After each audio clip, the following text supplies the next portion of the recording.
Como converter texto num caminho no Inkscape.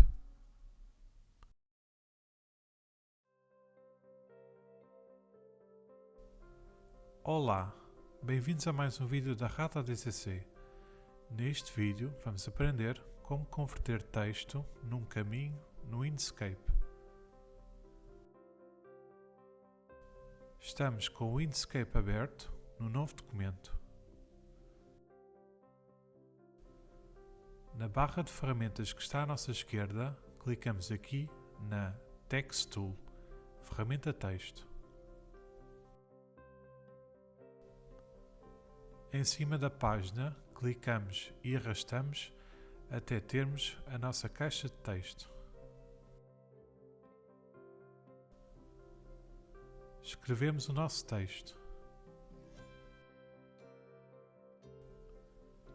Formatamos o texto ao nosso gosto. Podemos mudar o tipo de letra e o tamanho, entre outros.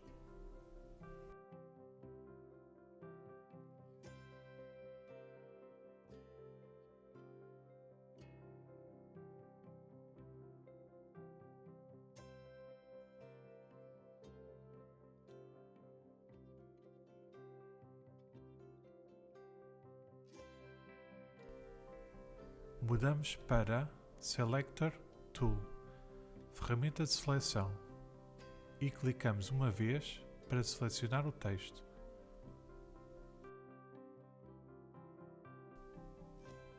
Clicamos no menu Caminho.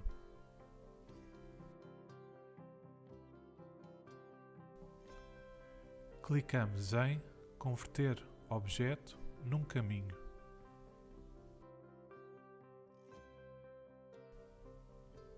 Ao mudarmos para a Node Tool, ferramenta nó, podemos ver os pontos e vetores do texto.